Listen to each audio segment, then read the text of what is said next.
Hello, beautiful souls. Welcome back to another episode of Awaken Your Authentic Self. Today's episode is a mirror, a deep, powerful, sometimes uncomfortable mirror, the kind that asks us to look at the relationship we have with ourselves and how it shows up in every connection we create.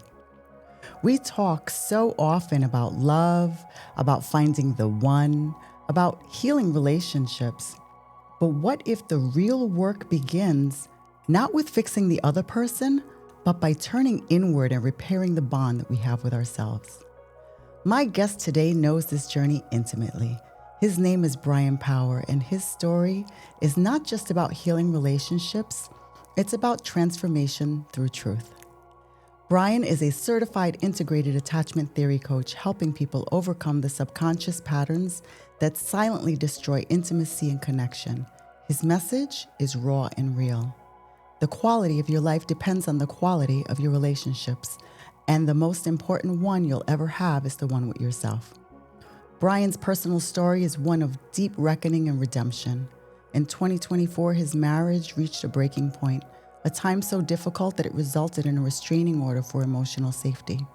But instead of collapsing under the weight of it, Bryan and his wife both chose healing.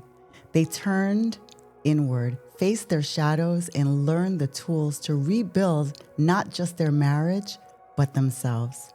And now they live what Bryan calls a new relationship, one built on emotional awareness, truth, and secure attachment.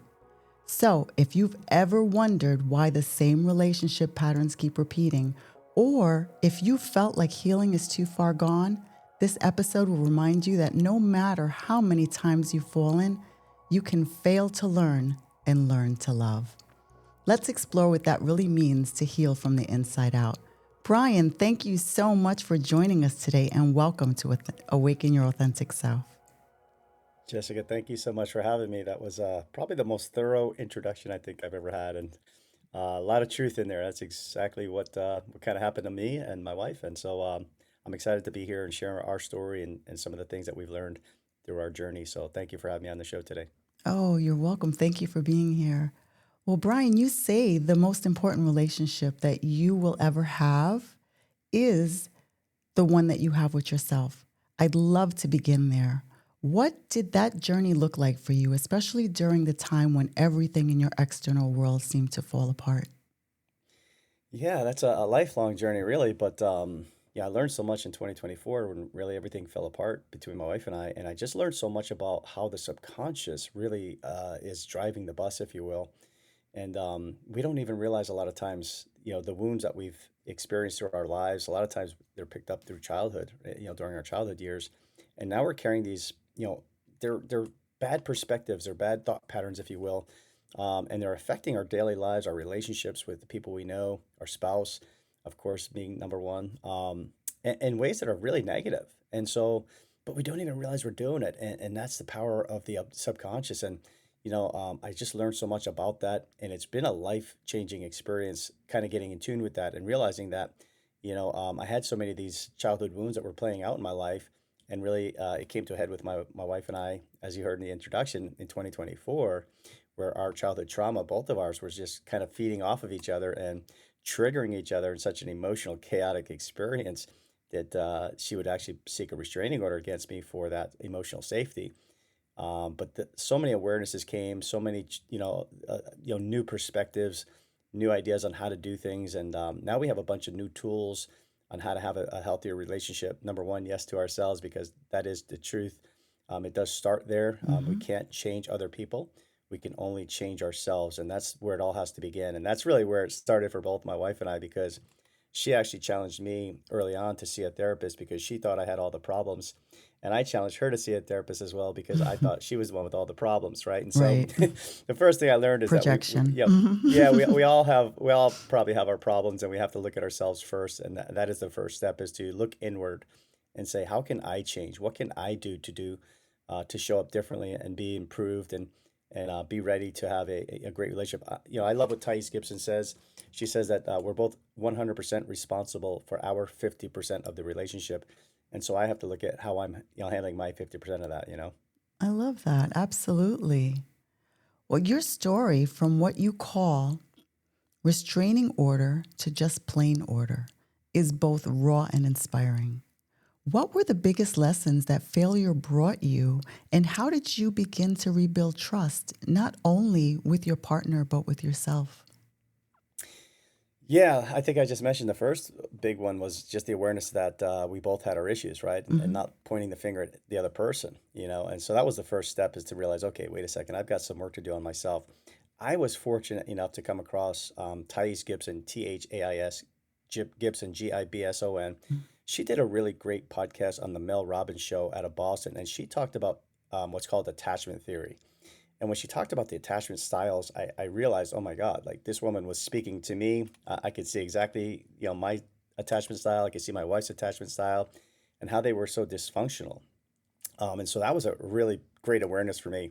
And that really started, I came across that about a month or so before the restraining order would actually come upon us. And at that point I was all in, I was like, Hmm. this is something I really felt like had answers and was able to, give me some things that I had never had before, which is tools that I needed to have good relationship. I came from such a dysfunctional childhood. My parents were divorced when I was born.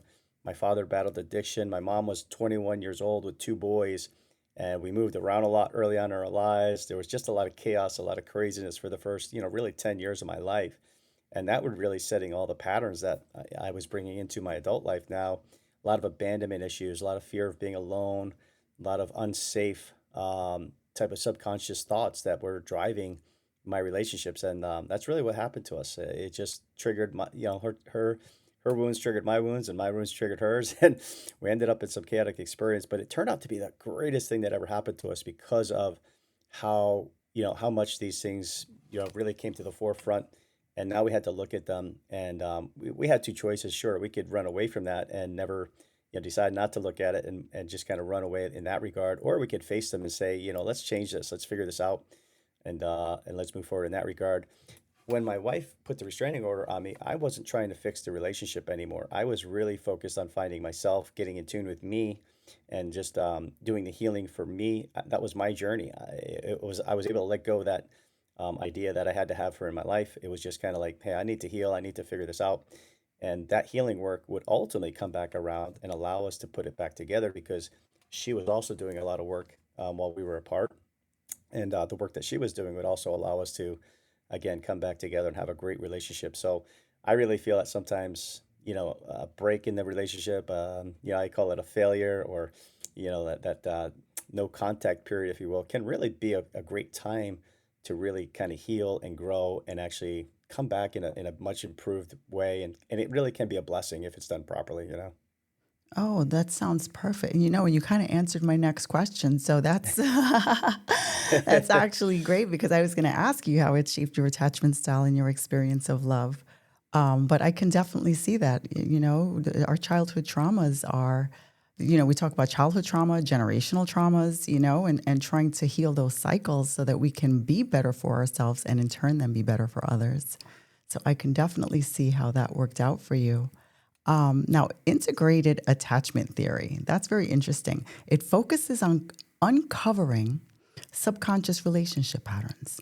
For someone listening who might be realizing, okay, I keep attracting the same kind of relationship or reacting the same way when things get hard, where do they even begin? What's the first step towards emotional integration? Yeah, that's a great question.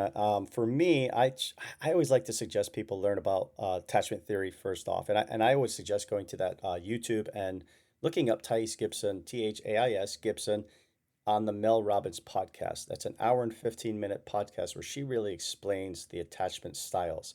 And I think when you listen to that, you're going to find yourself in one of those four categories, and that's a great place to start because you'll start to see like, oh, wait a second, this is maybe kind of where I'm at with some things. And then from there, you can continue to grow and take that to the next step, which again is the integrated attachment theory program, which is what Thais Gibson created to heal the unhealthy attachment styles and bring them into the secure attachment style so that you can go from, having these wounds and some of these, ways that we're dealing with the relationships in such a negative way, we can turn those around and actually get to that secure attachment style that's healthy emotionally regulated, knows how to communicate better, knows how to set those boundaries and everything, and really begin to have a good relationship. You know, if you weren't taught those tools, chances are you just don't have them, you know, unless you're very, very lucky, which is very rare. So, somewhere along the way, we have to be taught those things. And if you haven't been taught them, then, and you're struggling in relationships, that's really why we just lack the necessary tools to have a good relationship.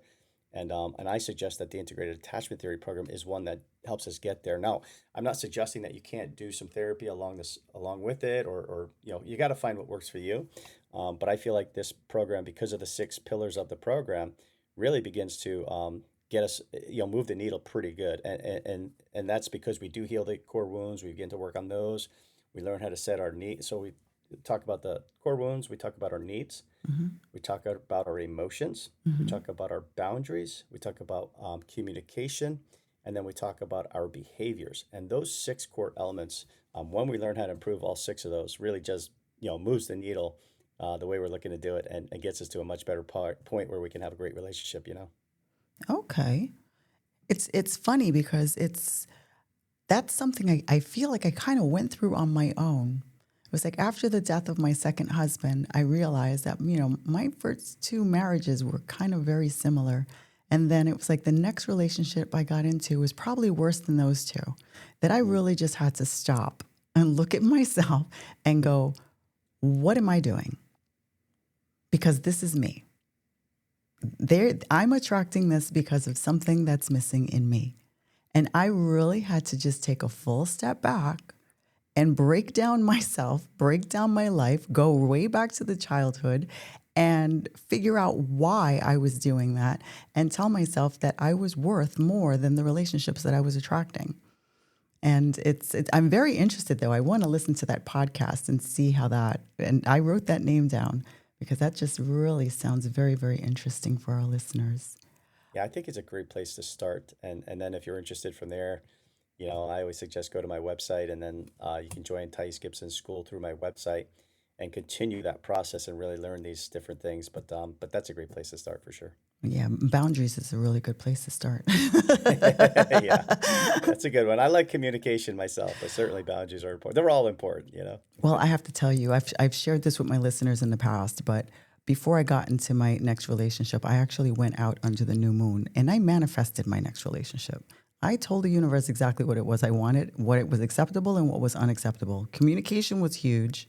Respectfulness of boundaries was huge. And basically Mm. somebody who loved the way I love, just somebody who understands and is respectful and just equally compassionate and empathetic and just, someone who just, I even said, I don't care if he knows how to cook, but I want him to be able to get in the kitchen and try.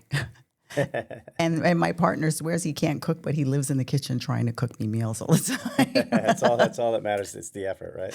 it really is a wonderful part of it.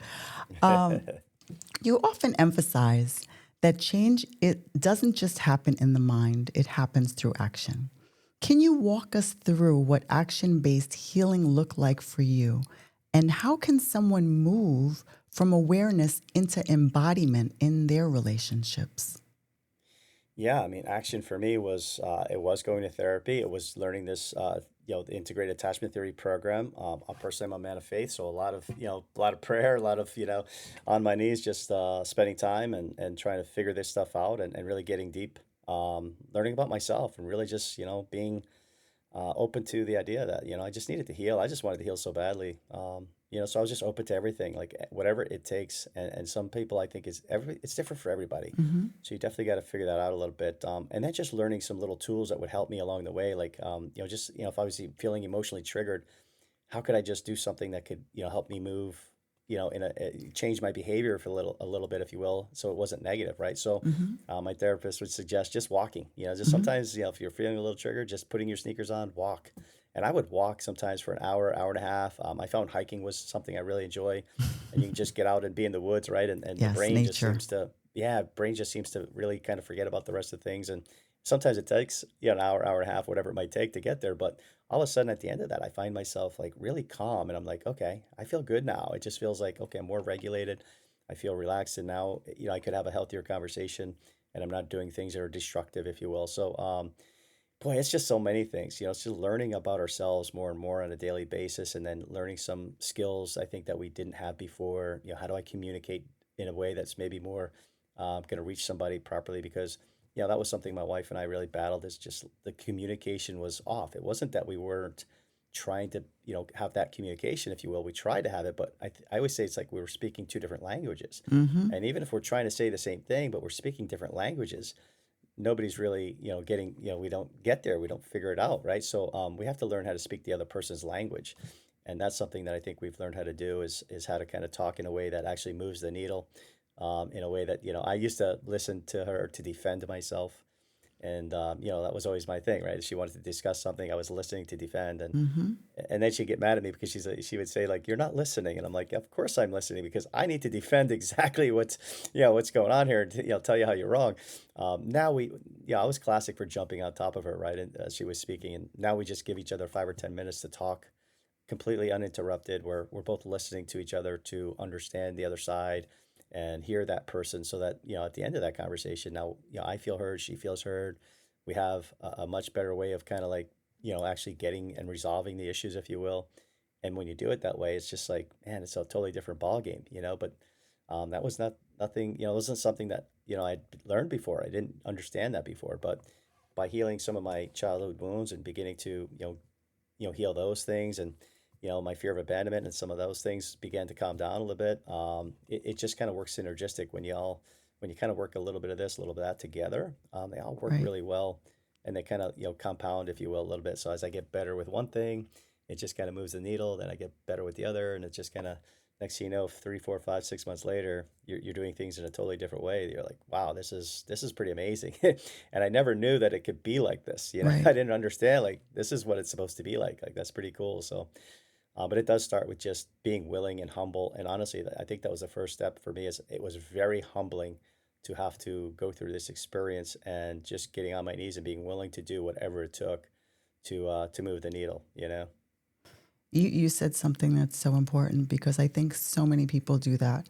They Someone will come over and they'll say, we need to talk, and that's like a trigger because they automatically think it's something negative, and they are listening and waiting for the one thing, and then they hear that one thing that triggers them, and they don't hear anything that happened or what they said after that. They're just waiting to jump in and respond with the one thing that they want to defend or talk about them being triggered about.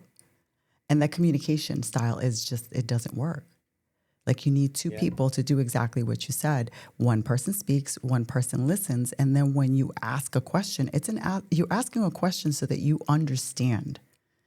You're not asking questions to make yourself feel better and make them feel worse. Yeah, a lot of times we do it that way, simply because of that wound, though, right? So if I have a fear of abandonment, like myself, right? Hmm.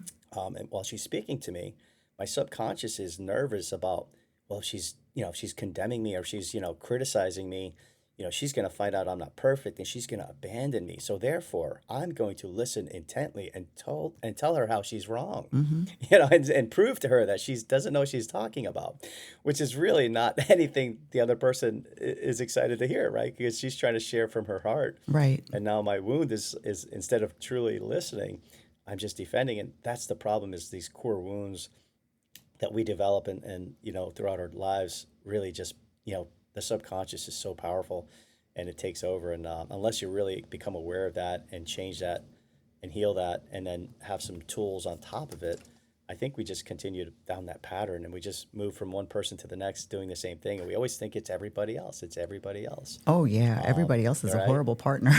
Right. We're perfect. It's I'm perfect. I don't know about right, you. right. Yeah. And that's what we do. And then we move to the next relationship, if you will. And then, and all relationships, I always say, like, listen, we fall in love.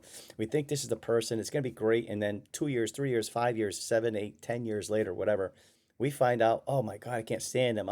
This person never listens to me, and all this other stuff. And it's not because we don't love each other. I truly believe it's the love is there. It's just that we don't know how to do this. We don't have the skills necessary to keep a good relationship. And then that relationship, like, it's like death by a thousand paper cuts. Over time, eventually that relationship feels like it's just damaged too much and you can't fix it.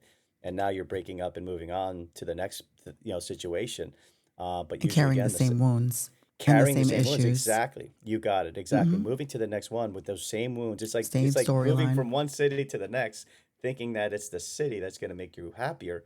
Now, sometimes don't get me wrong, that can be a nice factor, but like at the end of the day, you take yourself with you. And Hmm. if you don't change that, from the inside, you may never be happy no matter where you are in life, So Exactly. That is yeah. so true. Now, so many men struggle, and I'm throwing this on you men, with emotional vulnerability. What helped you find the strength to open up, to feel, and to lead with authenticity rather than with control? I mean, for me, I grew up in such dysfunction. I was highly emotional, I think, to begin with. It's just my nature, even though I'm a guy, right? Again, I was raised by a single mom, so I probably took on maybe a little more characteristics of my mother than my father because my father wasn't there. I think a lot of guys struggle with that Hmm. emotional connection, and they do tend to be more dismissive, avoidant, which is a particular attachment style that really, they learn how to isolate, they learn how to deal with their emotions internally and not really communicate them. They have a hard time connecting with their emotions to begin with, and then, then if they do connect with them at all, they're fearful about sharing them. It's just a pattern that they developed, and it's very challenging and hard for them. And they don't mean it. It's not that they're trying to be mean. It's just that that's what they've learned. That they kind of came through a certain situation, a certain style, and that's what they've kind of dealt with. On the flip side, again, a lot of people can be what's called anxious preoccupied, like myself, which, again, very connective, really like, they can be emotional. They can really crave that connection with other people, communicate a lot, maybe sometimes too much, talk too much, Hmm. to a point where it's actually unhealthy. So sometimes it's on the other side where the other person doesn't talk enough. This person maybe talks too much and communicates too much, and doesn't know how to give a little bit of space. And so neither side is really healthy. That's the thing, whether it's a guy who has some unhealthy characteristics because of the way they were kind of taught and things that they've developed, or female who does it a totally different way, or male or female. A female can be dismissive avoidant too. Oh, They yeah. can also be completely. In fact, my wife was more dismissive avoidant, and I was more anxious. So we kind of had that Okay. reversed a little bit. But so it doesn't matter male or female. I think at the end of the day, it really comes back to what are we dealing underneath it all? What are the core wounds? What is that person really dealing with emotionally inside that they haven't been able to tap into and figure out that's causing them to be afraid to, share their emotions a little bit, right? Because that's what it is. It's just that they've learned a certain pattern.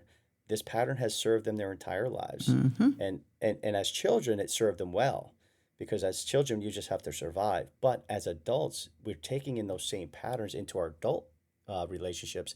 And that's where it becomes a problem. And now we get stuck in that pattern because we think that that's just the way it's supposed to be because of that's what we saw growing up. That's how we developed it. That's how we, survived in that. And now we're taking that into these relationships and it's unhealthy. And that's why we're going from, having these unhealthy relationships. If they survive at all, they're not, a lot of them aren't optimal, right? You could be with somebody for 30 years and still not feel like amazing about the relationship. Hmm. You know what I mean? My Rather than first like, marriage was 25 years. So, yes, I do get right. that. Right, and that's sad too. Like you may stay together, but like, are you really together? Are you really connected? Are you really having this wonderful, journey together?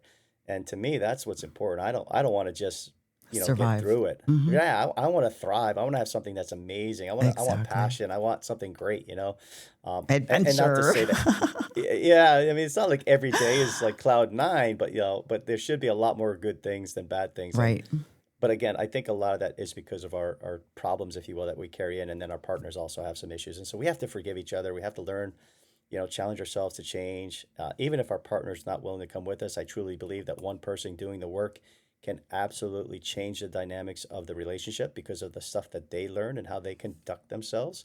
That partner can also change and now have to adapt to our newfound selves, if you will, right? And if they don't sometimes and they stay completely unhealthy and we continue to progress into a healthier zone, then sometimes that person, we do kind of find ourselves drifting apart to that point where maybe it isn't salvageable and that's sad, but it's only because usually the other person just doesn't want to come along with us. And unfortunately, they're just now they become somebody that's really kind of hurting us. And, and sometimes we do have to cut that tie, unfortunately. But I think more times than not, we're going to find that other person comes with us when we heal ourselves.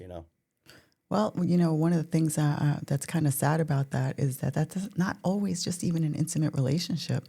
I've found this last year, a lot of people have been having issues with one person growing and the other person not. And these are even like parent-child relationships and, sibling relationships where one person just is growing and they're trying to communicate differently and the other person is unwilling to listen and unwilling to participate in this new, chapter in your life. And instead of being proud of you or being happy or just even trying to communicate along with you differently, they just choose to keep fighting Yeah, and when and they that get happens, a left lot behind. well, a lot of times what happens, we start to move in a good direction, and that other person isn't on that same path, if you will, so they're stuck in the old pattern, and now we're expecting them to know and recognize the change in us right away. So it does take time and patience to, to change that dynamic of that relationship, if it's been, your parents that, and you're 30, 40, 50 years old now, and now you're changing and trying to do things differently, they're still seeing the old you. They're Yes. not quite there yet. So it may take some time. It may take a couple of years before that changes. But if you continue to do the work and continue to just, have some patience and do all the other stuff that we need to do, because we can't change other people. The only thing we can do is change ourselves and how we react to them, if you will, And right? how we So show up too. correct how we show up. So if that parent or whoever it is doesn't want to listen to me, I've got to deal with that. Now, if it comes to like disrespecting certain boundaries, that's something that will be dealt with, right? So I may have to slow down the relationship. I may have to end the relationship for a period of time. I may have to say, look, I can't do this right now. I've got other things that are important. I can't continue to have somebody cross certain boundaries in my life and disrespect my boundaries. But at the end of the day, we're going to do it in a way that's loving, kind, caring, and not, not hurtful per se, but we do have to protect ourselves, right? So that's the thing. Sometimes when we grow past other people, sometimes we outgrow our friends, we outgrow even Hmm. some of our siblings and stuff. We do things in ways that we're moving on in a little direction, and they're not, and so that's just part of the journey. I call that a spiritual timeout. Yeah, It's like there's no end to this. My phone number is not changing, yep, but this is where I am now. These are my boundaries. This is, what my expectations for my life are and for those around me. And if you can't meet me there currently, then we'll put this on a spiritual timeout. yeah, And when, the time is right, we can always try to readdress this. yeah, And no, that, absolutely, and that's all you can do sometimes. Sure. now, from a spiritual lens, do you see a link between our energetic frequency, the vibration we carry, and the kind of relationships we attract or sustain? I do. I believe absolutely. The more healthier we believe in ourselves, the more we love ourselves and are good to ourselves, if you will. That's going to change our vibration, if you want to call it that, right? Our how we show up. It's going to really show how we show up on a regular basis, and it's more genuine. So let's just assume, if it's really genuine and that like peace and that love and that joy is it really become part of who you are, and it's your essence that shows out, man. I Hmm. used to say all the time, if you want a great life, just smile every time, everywhere you go. Just smile. If you just smile everywhere you go, people are attracted to that for some reason. People just don't understand, like, how can you be so happy all the time? How could you be so, joyful and everything else? Like, people love that. It's attractive, so when we're doing that just by nature, and it's like really becomes who we are, like it really becomes a positive thing. And then, yeah, just learning again, getting in tune with ourselves. What are my true needs? What do I really need in my life? How do I kind of want to live my life? And how do I want people to how do I want them to treat me, if you will? And then find out who does that, right? Who Right. shows up and treats me the way that I'm looking to be treated, and has the same love for me that I have for myself, and I can love them back, and all that stuff, where it really does change. Absolutely. If you're in a broken spot, you're probably going to attract some negative people, and all of a sudden you're looking around thinking, everything's so negative. Usually that's because we're attracting negative a lot of times because of That's that our own mirror. thoughts, right? It's that mirror, right? And Hmm. so yeah, take a look around. If you're not happy with like what you're seeing, you might need to do some work in yourself and get yourself to a different level so that you can move on from that spot for sure. I remember after my awakening, because you talk about smiling, I went from that person that everybody said that they had, I don't know if you know the little term RBF. I don't like to say it too much, but resting, resting face. Oh yeah, Yeah, yeah, yeah, yeah, yeah. yeah. So that person was smiled at everybody. And it was like I even smile at a duck when I walk by them. Yeah. But the funny thing is I actually have a video of going for a walk one day and I was talking to the ducks and all of a sudden there's like 4 ducks following me. Nice. Yeah, isn't So it funny how the world follows you when you're smiling? It just they exactly. do. They do. And I'm like, it doesn't matter. And the funny thing is, my thought process has always been, you don't know who needs it. Yeah. They may not smile back, but at some point they may just reflect back and go, that crazy person was smiling at me, but it was kind of cool. What I love is when you do the work, and you actually really truly heal. The smile isn't fake anymore, though. No, Like it's you're actually natural. just, it's natural. Hmm. People say to me all the time now, like they just see like joy on my face, or Hmm. like this essence. I'm like, oh, okay, like Your aura I don't know. I'm just, changes. right? It's like your aura, right? So it's like, man, I don't know. I'm just being who I am today, but I definitely feel the weight of a lot of things off my shoulders, and so I think once you get that emotional baggage off your back, it does free you up to smile a lot more and feel pretty darn good about things. And it's just a lot lighter, lighter journey to go through rather than carrying all that dead weight, It's And that terrible. truly is a reflection of not just where you are in your life, but what's around you as well. Yeah. What you're surrounding yourself with. Because, like you said, you can't fake that kind of energy. When you're truly joyful, blissful, just in that space all the time, that's your inner peace as well as the relationship. Like I'm right now, I'm in the best relationship of my life, Yeah. with someone who completely understands me, completely is respectful. I mean, even like we say the communication styles, one of the things I spoke about in the very beginning with him is there are times when if I just need a moment, sometimes I just need that moment. If something just triggers me in a way and I just need to sit with that before I react, that just means I need time. And that time could be 5 minutes or it could be 5 days. Just, you can't Yeah. dictate my time frame. But when I come back, I'm going to come back whole and I'm going to come back honest. I'm not going to come back triggered. I'm not going to come back blaming anyone. I'm going to take my accountability for what was going on in that and whatever triggered that moment Yeah. and use it as a healing tool. Yeah. I love that. And that's a healthy way to do it. I mean, it really is. The key is that your partner understands that a little bit, and so that they don't take it personally when you need that space to figure these things out. And if you're able to communicate it to that person as well, that's very helpful to be able to say, hey, look, I just need to process this. Give me some time. I definitely want to come back and revisit this situation, or this discussion again, but like this isn't a good time to do that. So please give me a little time. And it may take may take 5 minutes, like you said, may take 5 days, right? Mm-hmm. So but at the end of the day, it's much better to wait 5 days and have a healthier, good conversation than to feel like it has to be dealt with right away. And now you're triggering each other, you're in combative mode, and it just becomes ugly. So, but I think that's the beauty of that. It takes two sides to understand each other a little bit and say, okay, I can give you that space and not feel like you're going to abandon me, you're hating me, and feel like, what I mean? So I feel more confident and comfortable that, hey, this is just the way she processes, and that's okay. Right. And in the meantime, I can, do the things I need to do in my life and focus on me, and then knowing that we're going to have that conversation in the future. That's a nice way to go. That it's always been very helpful for me. Not always respected. This is the first time it's been respected. And the funny thing is, the more it's respected, the less I need that time. Yeah, right. Yeah, for sure.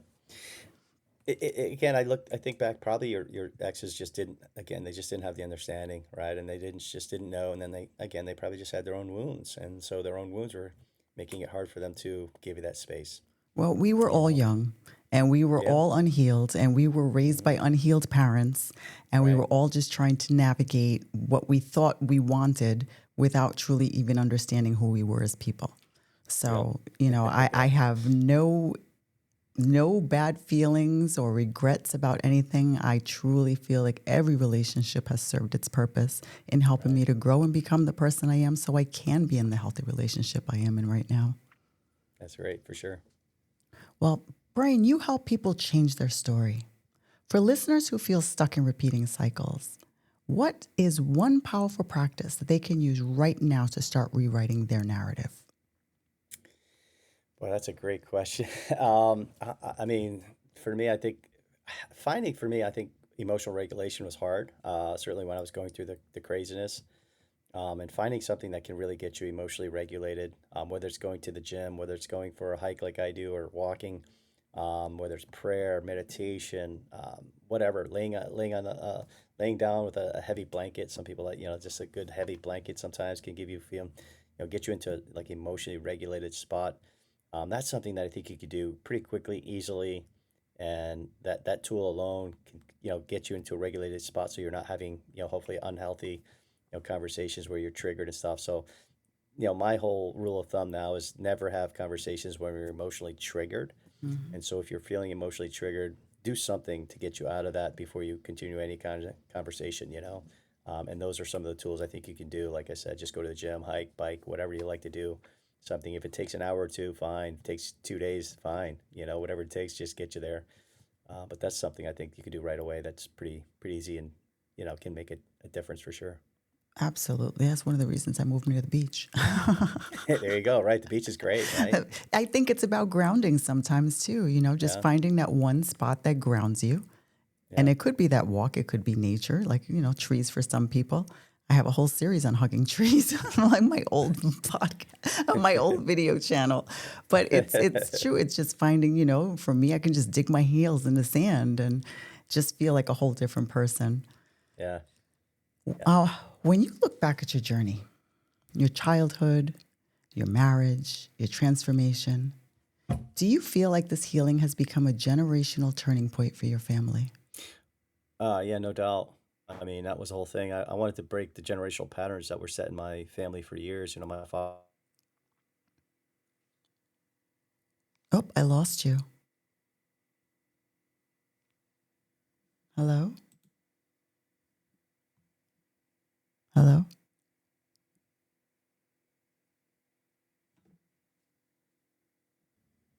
Okay, we got him back. All right, Bryan. Yeah. So sorry about that. Technology, right? Technology, of Um, course. but yeah, no, your question was about, whether I believe that, this has helped break some generational type stuff, and absolutely, I truly believe that, I look back, my father had a very, difficult childhood, and I'm sure his father was an alcoholic as well, and I'm sure had some issues, and totally just generational on my side. My wife, same thing, a lot of generational traumas and negativity stuff. And so, yeah, being able to do this work, I truly believe and hope and pray that that's broken now, and being able to hopefully pass much better situation on to my son. I have a 5.5-year-old son Oh, and nice. a 14-year-old stepdaughter, and I think for them to be able to see us operating at a healthier zone. And then the way we kind of parent them, and being able to really, listen to them and hear their voice a little bit, and not give them a voice, but also parent them, right? Not letting them get away with everything per se, but also not telling them to go off in their own room and deal with their emotions, or just telling them it's better to be seen and not heard, type of thing. All those things that we did as we heard as kids. But Oh, when you yeah, I cry just too hope. much, saying, oh, stop crying because you're so Yeah. sensitive. Well, I Yeah, got I you. am Well, sensitive. if you want to cry, I'll give you something to cry about, was Oh the my one I God, always that was a heard, good one. Yeah. right? I remember. Wow, So, you just triggered me. yeah, I need right. a minute. So, yeah, I mean, that type of thing. But Yes. and so today, I like to think we're better parents. So, my brother was up this summer, and he paid us a great compliment, saying that you guys are really great parents, and I was like, wow, that just meant the world to me. So, yeah, I hope that the work we've done, and that's honestly our mission, is to truthfully not pass this trauma onto them. We brought them into the world. They don't deserve to go through this. We need to give them the best chance possible, so that they can have a successful life and a happy life. And so hopefully they don't have to deal with a lot of the issues that her and I had to deal with, and they can just kind of focus on enjoying themselves more. And being Um, kids, right? and being Excellent. kids, and then eventually, Growing into hopefully, healthy adults. exactly, being healthy adults, so that they can do this, learn this stuff early on in their lives, not when they're 55, 56, like I am. I love that. I know my son, he just turned 27, and seeing him with his girlfriend is just so beautiful. It's like seeing a healthy relationship. Mm, And I love being an example and a good example. Yeah, he grew up seeing the wrong way to do things between his father and myself. But then he's also seen me change, and to hear him compliment me on who I am and how I handle things now, and then seeing how he is also, and he's so open to everything. Mm, It's just so beautiful to feel that you could be the one that's just putting the stop on this, absolutely. and just knowing that now our grandchildren will know a better way, Yeah. and that Yeah. you had something Isn't to that do with great? that. Isn't Exactly. that great? Isn't it worth it? Isn't it worth all the work you do for that? Exactly. If not for exactly for that. Right. Perfect. Well, Bryan, I just want to thank you so much for being here and sharing your story with such honesty and humility. Your journey is a reminder that healing isn't linear. It's layered, it's messy, and it's deeply human. But when we stop running from the pain and start listening to what it's trying to teach us, everything begins to shift. To everyone listening, remember that the quality of your relationships will always reflect the quality of your relationship with yourself. When you heal inwardly, your outer world begins to mirror that new level of wholeness. If you want to connect with Bryan and learn more about his work with integrated attachment theory or explore how to begin your own process of relational healing, all of his links will be in the show notes. Bryan, thank you. And Jessica, thank you. you're Thank you. very, oh, such a pleasure, an absolute pleasure. Thank you. And until next week, loves, take a breath, place your hand over your heart, and remember, you are loved, you are learning, and you are always awakening. And I'll see you here next week on Awaken Your Authentic Self.